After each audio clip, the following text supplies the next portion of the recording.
Three, two. Hello, and welcome to the R B Bistro Up Close and Personal. I'm your host, Venus, here to take you through this musical dance we call life. And you know, to do that, I bring on prominent people in the community and beyond to help us make it through. Today, I'm so excited. I met a young man back in November, and I love young entrepreneurs. So let me tell you a little bit about him. He is an exhilarating young man who is an author. He's an athlete. He's an educational consultant. He's an entrepreneur. He's a husband. He's a father, dynamic and powerful, award winning motivational speaker. And he used his difficult experiences to fuel and change his life and motivate others. I'm so excited. He especially wants to inspire young people across the nation to be a better version of themselves. He is the CEO of Brad Butler II Associates. I'm so excited to welcome Brad Butler to the R&B Bistro. How you doing? I'm great. Thank you for having me. Oh, I'm so glad you're here. Let me tell you something. When we met in November, we were both on a panel talking about relationships, right? Yeah. And my girl Alexandra Bernard Simmons, shout out to her, love her. And they asked you the question first, and I was on this side of you. And remember, when he finished answering the question, I was like, drop the mic. There's no need for me to say nothing else because he was so dynamic. So let me tell you, let's get into him. So you're a really strong person. Uh, uh, You're a strong person. You pulled yourself out of circumstances that consisted of drug dealing, drug abuse, and poverty. So, what gave you the strength to be able to do that? I would say my family. Mm-hmm. My family was definitely a big part of that. Mm-hmm. My legacy. Mm-hmm. I was always thinking that I was capable of doing more. Mm-hmm. Um, I wanted to get rid of the limited beliefs, Mm-hmm. that I had that I didn't even put into my own head. Mm-hmm. So I just always thought I was capable of doing more, and I just wasn't gonna. I guess you could say I'm a rebel at heart. Mm-hmm. Mm-hmm. So, who put those in your head? Who put those beliefs in your head? Uh, Sometimes it's just people around you with limited beliefs. Absolutely. Because they've have not accomplished some of the things that they probably set out to do in their life, Mm-hmm. or they may not have stepped into their purpose, Mm-hmm. and they see you trying to do that, or even questioning certain things, Mm-hmm. and they feel uncomfortable, Mm-hmm. with people who are go-getters, and they go after the things that they want. Absolutely true. So I've just kind of always been that person, that individual where it's like, I think I can Mm-hmm. do more. And a lot of that comes from my mother, Mm-hmm. who kind of instilled that in me. My father always telling me I was capable of doing whatever it is I put my mind to. Mm-hmm. So I was just, I guess you could say I was crazy enough just to believe him. I hear that. So now you hold a bachelor's degree in business management, a master's in counseling, Hmm. but you were in special ed classes for 10 years of your life. That must have been really frustrating for you with the school officials telling you couldn't do anymore and that you didn't belong, right? Yeah, it was frustrating because Mm-hmm. in the back of your mind, you always feel like you are capable of doing more, but you feel like you're being held back. And I don't blame everything on the educational system or the teachers or everything like that. They were Mm-hmm. doing what they were told to do Mm-hmm. for the most part. Uh, I had to do my part. Mm-hmm. If I believed that I was capable of doing more and achieving more, then it was my job to make those things happen, Mm-hmm. not them. Now, if Mm-hmm. they wanted to help me along with the process, that's great. So I only had two teachers who really, tried to help me to, be the best student I could possibly be. I always name them, even when I do my presentations. Mm-hmm. I name drop them because I want them to know Yes, that they yes, had a yes. huge impact on my life. Laura and Glisa, Felicia Alexander, Mm-hmm. two Caucasian females who Mm-hmm. saw something in me and said, yo, this kid keeps coming back every single day and he keeps trying. Like he legitimately wants to do better. He Mm-hmm. wants more and he believes in education and he's Yes. trying to attain it, Mm-hmm. even if he keeps failing. Mm-hmm. So, from the support of my family, support of some teachers, and support of a few members in the community, I was Mm-hmm. able to just keep going and fail forward. Mm-hmm. Now you say you from Jersey City, Hmm. and then your family moved to West Windsor. East Windsor. East Windsor. So, Yeah. what was the difference in the school systems that you thought that, because you said you went from special ed there Mhm. to special ed in East Windsor? Well, How does that happen? actually, it was I wasn't in special ed classes when I was in Jersey City. Mm-hmm. That started when I came to East Windsor, and I know Okay. it probably came about because of the fact that the curriculum is different, the rigor Mm-hmm. is maybe a bit different. Mm-hmm. So they felt that maybe it's easier for us to just put him in these classes Mm-hmm. instead of trying to put the extra work that it would take and the extra resources that it would take to help him to catch up. Or maybe they thought I was a lost cause, where Mm-hmm. maybe I just would not be able to catch up, Yeah. and that's perfectly fine. I get it. Like at the time, worst thing in the world for me is just like, oh man, like I'd never been in special ed classes. What do I do here? And the thing that Wow. throws people off, like, here's the thing, because I don't want people to get this misconstrued. Mhm. What they think is being in the special ed classes is the Mhm. worst thing, like being in the trailers and being away from all the other students and things. I'm getting called the names, stupid, dumb, retarded, remedial, every name you can think of in the book, I've been called it. Mhm. That's not the worst part. The worst part of it is you legitimately feel like the creator forgot about you. Like Mhm. you were supposed to be born with a gift, like there was supposed to be something special about you. Mhm. And when you feel like you're alone, and Mhm. people have forgotten about you, and I'm in a situation where I'm in school, a place where I'm supposed to feel safe, and I'm supposed to be able to speak my mind, and I'm supposed to be able to ask questions, and I can raise my hand and ask a question and not feel stupid, Mhm. for asking that question or made Mhm. to feel that way. Like that is the mental warfare that I was dealing with. So it wasn't so much like the not getting the accolades and not getting noticed, or being in a separate place. It was the fact that, like, in my mind, I really believed that there was something legitimately wrong with me, and come to find out there was absolutely nothing wrong with me. you. Well, I have to tell you, I was telling you earlier, I did read your book, which we're going to touch on in a few minutes. Your book is Pain, Passion, and Purpose. And I lived near West Windsor for a while, and I had my son there. And I applaud you for saying that you don't blame them, No. because I'm sitting there reading the book and I'm blaming them.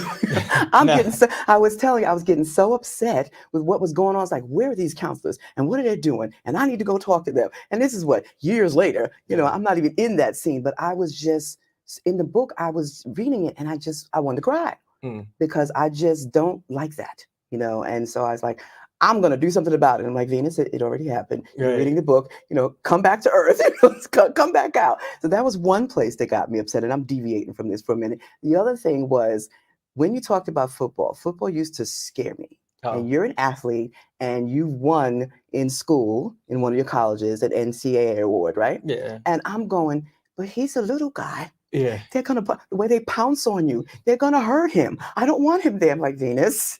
He made it through. He made it through. And you said you put rocks in your clothes because you had to weigh 100 pounds? Yeah. When I first started playing football with, like, Pop Warner, Mm-hmm. you had the weight, like, you had to weigh at least 100 pounds. Mm-hmm. And I didn't weigh 100 No, pounds. you don't look like you weigh 100 pounds now, but okay. Yeah, don't tell me for that. But no, it's all good. But yeah, I've always been, like, weight wise, I've always been the smallest on every team that I've ever played for. I've never been the weakest. Yeah, I've never been the slowest. You were fast, yeah. I was fast. I was Yeah. always fast. But I started learning how to play the game from the neck up instead of the neck down.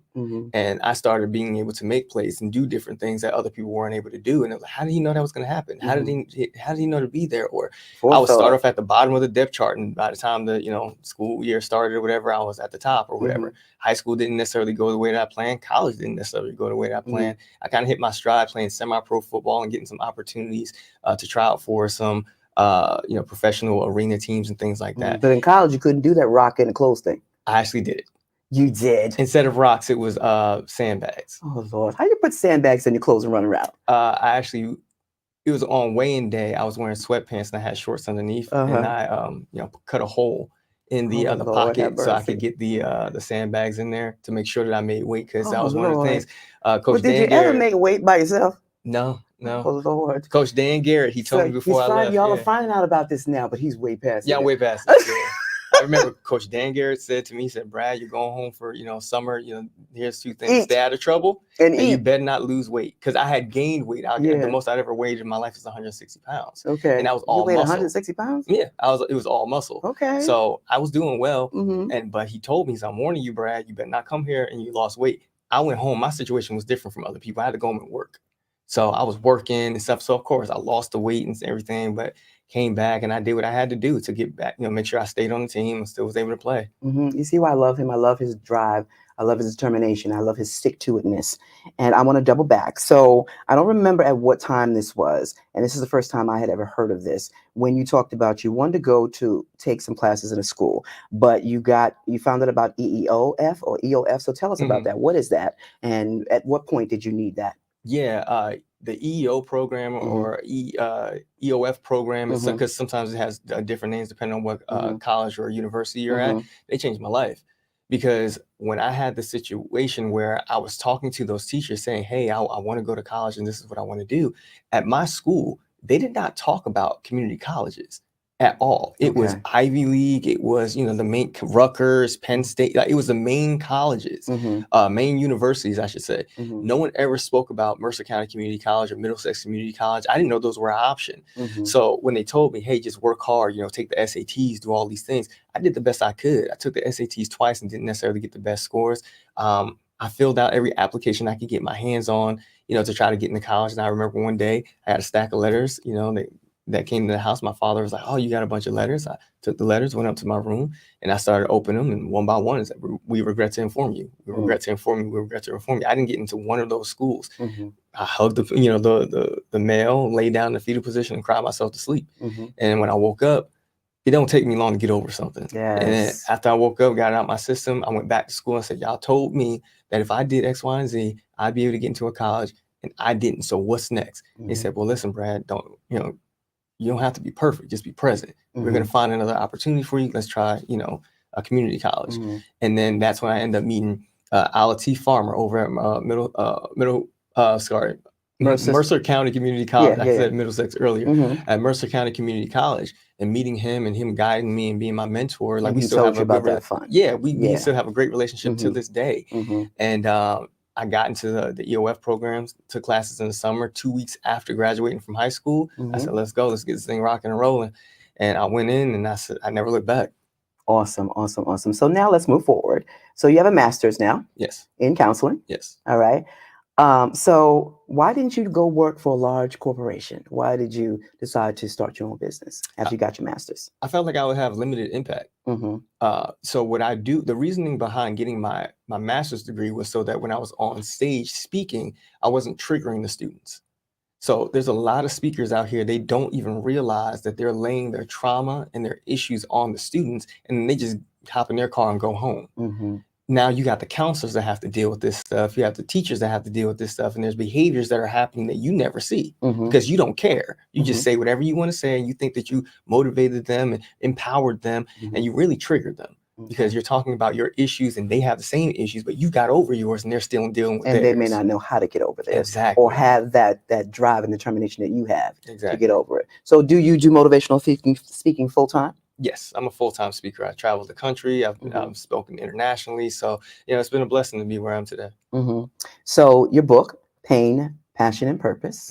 Like I said, I read it and I had some moments in there. There was another, so it was the football moment. It was the counseling moment, where I was just going to go rip up East Windsor High School, everybody over there. But anyway, so how do you, if people come to you and they say, after one of your speeches, and they say, how do you find your purpose, Brad? What do you tell them? Well, people get their talents and their purpose mixed up with each other. Like, a talent is something that you're good at, something that you like to do. Your purpose is something that you're called to do. Yes. It might not seem like it's something that you want to do or you really feel like doing, but you're called to do that thing. And it's always going to rear its head. It's always going to show up in your life. And until you start moving in purpose, till you start doing the things that you're supposed to do, you're always going to actually deal with that kind of uneasy feeling, that awkwardness. Like, when you find people, they go to their grave and they've never walked in purpose. And that's why they dealt with so many issues in their life, like so much trauma, so much stress. Like, it's because you're not moving in purpose. Like, I know I deal with ups and downs, but it's nowhere near the amount of stress and pain and ups and downs and turmoil that I dealt with before I found my purpose. When I found my purpose, life got easier. So you get a lot of questions after you finish your speeches? People come up to you? Yes, people ask a lot of questions, especially when they find out, okay, I'm 34. I started speaking when I was 24 years old. I immediately found, mentors to help me to, kind of get to where I am. And they start asking questions like, well, how do I do that? I'm trying to do that too. Okay, well, you're going to have to find somebody to help you. Yeah. You mentioned Randall Pinkert. Randall Pinkett, he's in my church. Oh, okay. So I know all about him. So I was glad you said him. And then you mentioned someone I didn't know, Eric. Is it Thomas or Thompson? Yes, Dr. Eric Thomas. Okay. And then you finally got to Les Brown, because he was the first thought that came into my mind, because I was a big fan of his, years ago. I said, well, how come he didn't say Les Brown? And I read a little further and said, Les Brown's all right now. So he's got three good people, because of course I look Eric up afterwards, so he's got three good people and that's wonderful. I'm glad that and I like how you do name drop in your book. Now let's stop there for a minute. You have two other books. What are they? So the other two books, Mhm. one is specifically for those who are working with athletes, just to Mhm. learn how to effectively communicate with them better. Mhm. And then the other book is for those who are trying to get into the speaking industry. I don't have those out there for the public. It's literally just it depends on the situation that I'm at or where I'm at. It's like, okay, you might need this, so here, I'll provide that for you. But they're Okay. not books that I have out to the Oh, public. okay. So that's why I couldn't find them. Yeah. You know, I went looking. And I normally give those out for free. So they're Mhm. not like one of those situations where it's like, hey, I'm looking for you guys to buy it. So no, this is literally to help people. Okay. And did you self-publish this book? Yes. Okay. All right. So you said that you talk to corporations. What actually do you do for them? What do you offer their staff?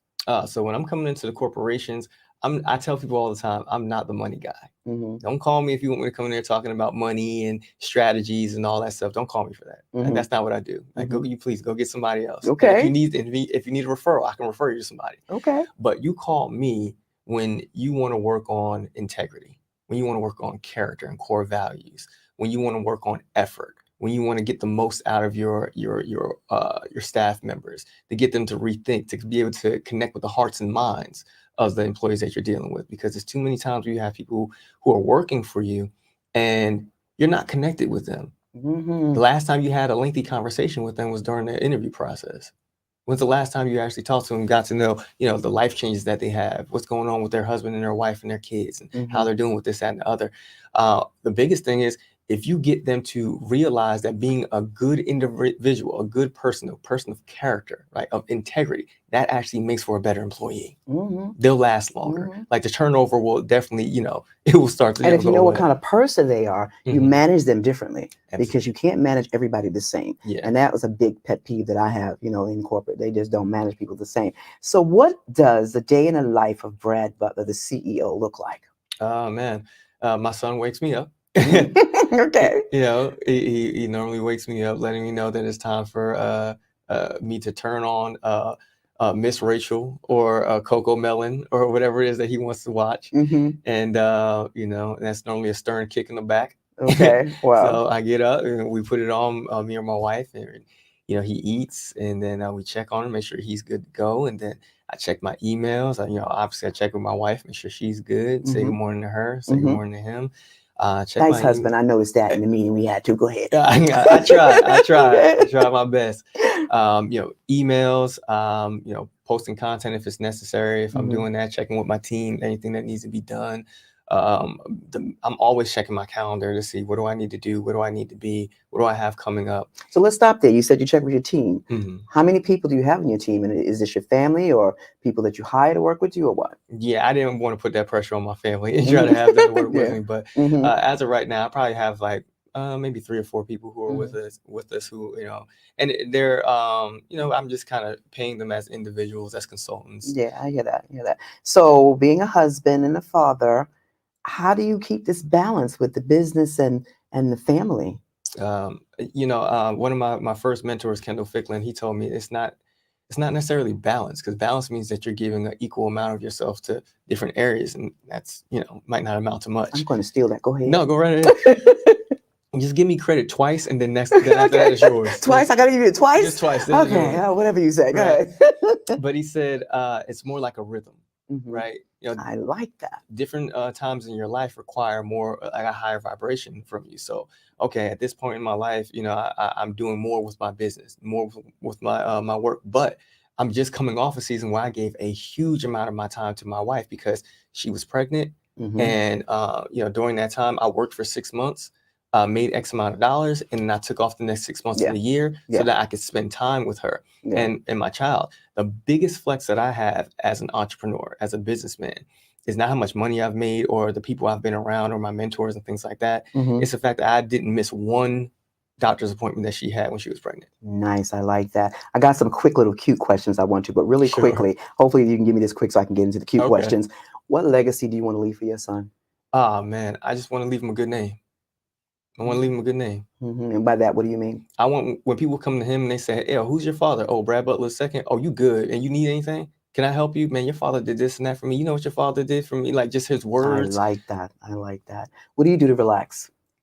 Oh, man, to relax, I listen to podcasts. I listen to audiobooks. I spend time with my wife. My wife is my peace. I like that.